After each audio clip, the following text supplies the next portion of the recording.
नमस्कार। Salma car drive में आपका स्वागत है। आज हम इस वीडियो में बात करेंगे मारुति की मायावी जाल के बारे में। मायावी जाल से मेरा मतलब है कार के प्राइसिंग को लेकर। या हर कोई कार मैन्युफैक्चरर कंपनी कोशिश करती है कि हर तरीके का कस्टमर उनकी गाड़ी को खरीद सके। हर तरीके की गाड़ी से मेरा मतलब है किसी को एसयूवी चाहिए तो किसी को सेडान, तो किसी को हैचबैक, तो किसी को सस्ती गाड़ी, तो किसी को महंगी गाड़ी चाहिए होती है। तो कंपनी कोशिश करती है कि हर किसी रेंज में एक एक प्रोडक्ट लॉन्च करे ताकि हर तरीके का कस्टमर उनकी गाड़ी को खरीद सके।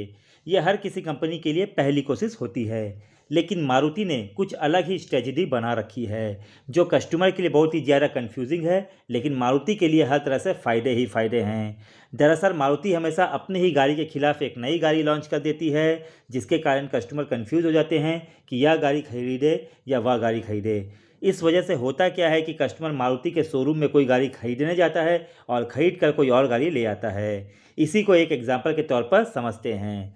अगर आप मारुति की गाड़ी खरीदना चाहते हैं और आपका बजट 3 से साढ़े 3 लाख रुपए का है, तो आपको कहीं से भी कोई भी कन्फ्यूज़न नहीं होता, क्योंकि यहाँ 3 से साढ़े 3 लाख के बजट में मारुति के पास सिर्फ एक ही प्रोडक्ट है, वह है ऑल्टो। लेकिन आपका बजट साढ़े 3 लाख से साढ़े 4 लाख के बीच में है, तो बधाई हो, आप मारुति की मायावी जाल में फंसने वाले हैं। ऐसा मैं इसलिए कह रहा हूँ क्योंकि मान लीजिए आपका बजट साढ़े 3 लाख से साढ़े 4 लाख रुपए के बीच में होने के बावजूद आप शोरूम में यह सोचकर जाते हैं कि अगर कोई गाड़ी पसंद आई तो वह अपन साढ़े 4 लाख रुपए से कुछ और पैसे ऐड करके दे देंगे और महंगी गाड़ी ले लेंगे।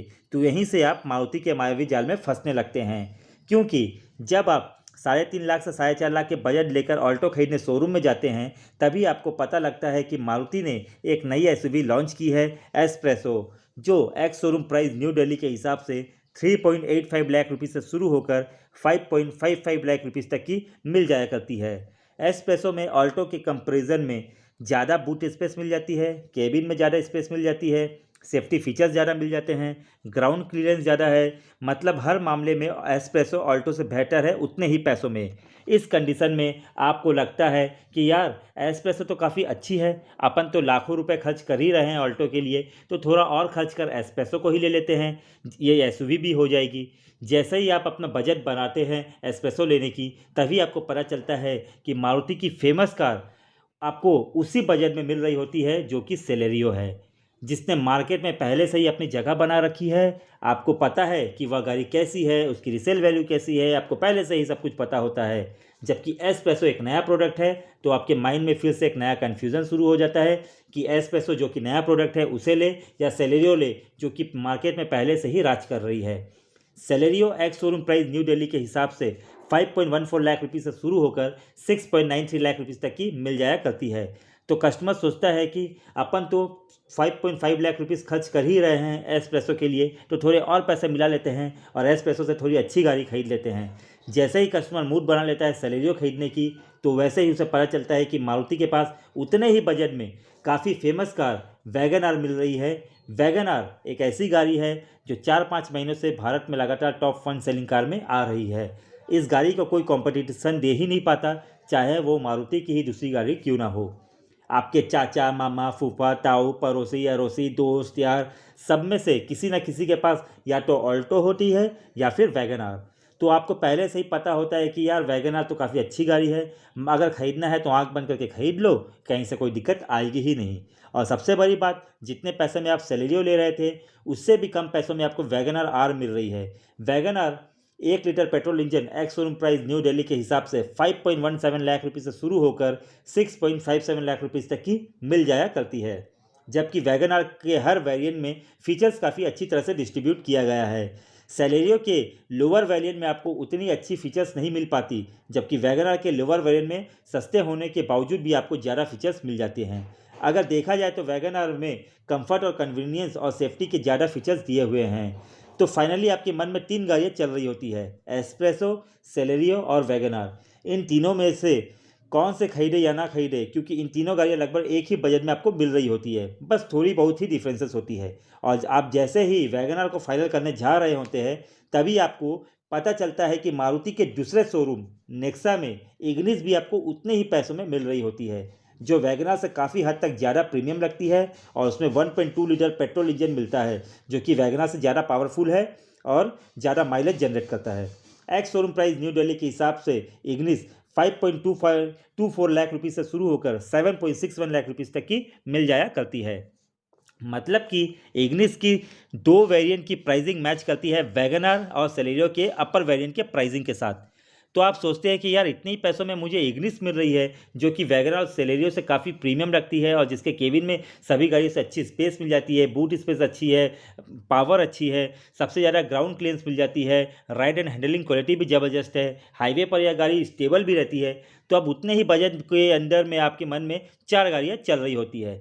कोई भी एक स्मार्ट कस्टमर गाड़ी खरीदने के पहले अच्छी तरह से रिसर्च करता है, पूछताछ करता है कि उसके बजट में बेहतरीन गाड़ियाँ कौन सी है।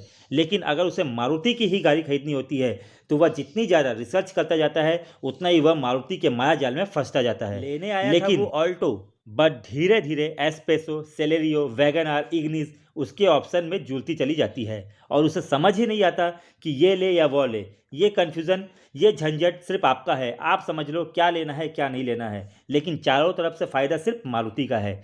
जिन लोगों का बजट ज़्यादा है या बजट की कोई प्रॉब्लम नहीं है उन लोगों का कन्फ्यूज़न अभी खत्म नहीं हुआ है, क्योंकि जितने पैसों में आपको इग्निस मिल रही थी उतने ही पैसों में आपको स्विफ्ट का बेस या मिड वेरिएंट मिल रहा होता है। X showroom price New Delhi के हिसाब से स्विफ्ट आपको 5.89 लाख रुपीज़ से शुरू होकर 8.76 लाख रुपीज़ तक की मिल जाया करती है। तो अब कन्फ्यूज़न यह है कि जितने पैसों में इग्निस मिल रही है उतने में ही मारुति की सबसे पॉपुलर हैचबैक स्विफ्ट मिल रही होती है जो इग्निस के मुकाबले काफ़ी ज़्यादा प्रीमियम रखती है, जिसमें फीचर्स ज़्यादा मिल जाते हैं और मार्केट में पहले से ही अपनी जगह बना रखी है।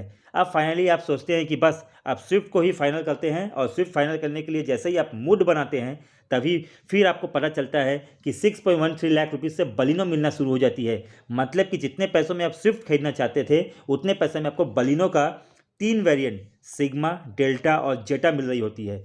X showroom price New Delhi के हिसाब से बलिनो 6.13 लाख रुपीज़ से शुरू होकर 9.65 लाख रुपीज़ तक की मिल जाया करती है। मतलब कि स्विफ्ट का बेस वेरिएंट से बलिनो सिग्मा मॉडल सिर्फ 24,000 रुपये महंगा है। तो फिर स्विफ्ट क्यों खरीदना? क्योंकि बलिनो में स्विफ्ट से ज़्यादा कैबिन में स्पेस मिल जाती है, बूट में भी काफ़ी स्पेस मिल जाती है, गाड़ी दिखने में भी काफ़ी प्रीमियम है, फीचर्स ज़्यादा है, हर मामले में बलिनो स्विफ्ट से बेहतर है। इसी तरह कन्फ्यूज़न और बढ़ता जाता है जब आपको पता चलता है कि बलिनो के बजट में 5,000 रुपये कम स्विफ्ट डिज़ायर मिल रही होती है। मतलब कि x showroom price New Delhi के हिसाब से डिज़ायर 6.08 लाख रुपये से शुरू होकर 9.12 लाख रुपीज़ तक की मिल जाया करती है। मतलब कि बलिनो और स्विफ्ट डिज़ायर के बेस वेरिएंट में सिर्फ 5,000 रुपये का अंतर है और टॉप मॉडल में सिर्फ 53,000 रुपये का। मतलब कि अभी आप लोगों के समझ में आ गया होगा कि अगर किसी कस्टमर का बजट 4.5 लाख रुपए के बीच में है तो मारुति ने उसके लिए 5 ऑप्शन दिए हैं, और अगर किसी कस्टमर का बजट 5 से 6 लाख रुपए का है तो मारुति ने उसके लिए 8 से 9 ऑप्शन दिए हैं।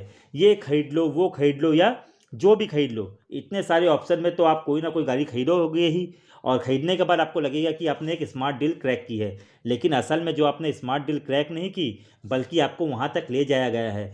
वरना कोई ऑल्टो लेने आया हो और वो ऑल्टो की जगह स्विफ्ट या बलिनो लेकर घर जाए तो यह स्मार्ट डील नहीं बल्कि मारुति का माया जाल है जिसमें आप फंस चुके हैं। तो चलिए, उम्मीद करता हूँ इस वीडियो की मदद से आप मारुति की पॉलिसी समझ ही गए होंगे कि उनकी प्राइसिंग स्ट्रेटजी क्या है। तो कमेंट कर मुझे ज़रूर बताइएगा कि इस वीडियो में दी जानकारी से आप कितना सहमत है या नहीं। और अगर आपको यह वीडियो पसंद आई हो तो इस चैनल को सब्सक्राइब करना ना भूलें और इस वीडियो को लाइक करना ना भूलें। जय हिंद।